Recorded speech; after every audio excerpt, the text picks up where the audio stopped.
Okay, great. So I've been doing a lot of research into Three.js, which is a JavaScript framework that allows you to create 3D objects. I've been using it in a lot of projects, and today, as I was doing my research, I stumbled upon this website called experiments.withgoogle.com. And it's a bunch of experiments that I think the engineers at Google have done using different coding frameworks. So if you hit this here, which says FilterPy, right now it says Three.js, but they've played around with a lot of different frameworks. You've got Tone.js, GL, Ink.js, open frameworks. It's a pretty extensive list of frameworks that they've experimented with. And I think for anyone working with any of these different frameworks, this is an amazing resource to come check out. So I clicked on this first one. It says the pyramids of Meroe. And this is the website that it opens up. And this website is really, really impressive. Now, the pyramids of Meroe in Sudan, and they were built like 3,000 years ago. And this website talks about the people, the empire that built these and the different structures that they made. So let me just go through it and we'll talk more about it as we go through it. So starting off with the landing page, which is really clean. You've got the background image there and the text, and the way they've just laid out the landing section of it is really great. And then you start to scroll, and this looks pretty simple. This is not overly complicated, but when you get here, that's when it starts to get really interesting. You've got the text, you've got the image of the earth, and when you scroll again, it zooms in and shows you how big this civilization was.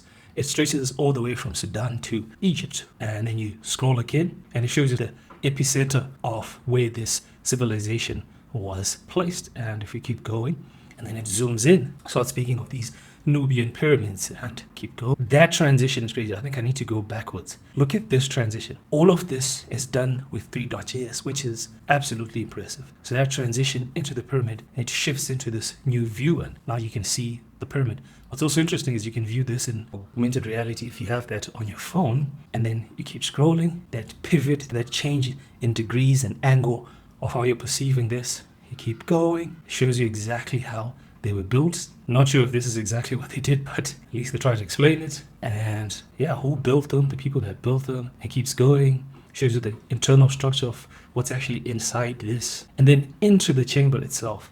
Crazy, that transition is insane. Let's do it one more time. I know I'm nerding out over this, but this is really, really beautiful. This is amazing. And you keep going, you can really see what was in these structures. The Black Pharaohs, absolutely amazing. No, I think, let me just go back because I don't think I spoke about that properly. Let's just go back. Did you see the transition and perspectives?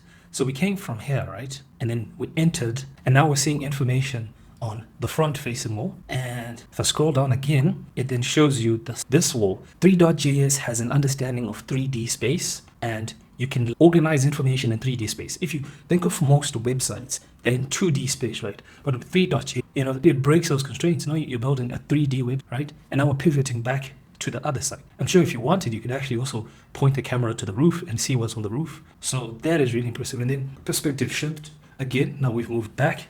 And now we're showing these 3D text mesh structure. It says the underground tomb, buried staircase descends beneath the pyramids, and in front of the entrance to the tomb beyond were typically one or two intricately decorated chambers whose purpose was to help preserve the occupant's spirit in the afterlife. So this is really impressive. Now we're back into the 2D view here in terms of the entire web page, but we also still have a 3D object on the page. And again, transition into now we're in the object. This is really, really impressive. And then you zoom in again. So I'm also noticing you can do forward motion, back motion, perspectives, like what direction are you looking, and the overlay of the text and the animation. This is a stunning website. Keep going. And now we're back into that 2D space, and I can scroll horizontally. And now I've got the sort of the lineage or the dynasties as they go across years. So there's King Ni, and then we've got King Akamani, the second, Queen Shah. Wow, really interesting. As you can see, the daily life of this queen, absolutely insane. Amani Tore, and that's also interesting that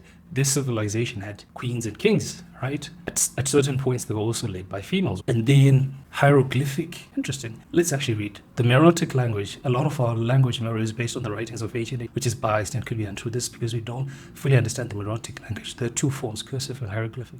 Today, continues to fully decipher the Meroitic language. So one day, this ancient civilization might finally be able to tell its own story. Which is interesting. So you've got the Egyptian here, and then you've got the Meroitic language here, which is Wow, so different. Oh, wow. So you can actually then click on these and open it on Google Street View. Crazy. They took the Google Street View off these pyramids. Wow. The detail of this is, oh my God, they put a lot of effort into this website. Man, I knew Google Streets or Google Earth had covered a lot of places, but I never imagined it covered the pyramids in Sudan. Wow.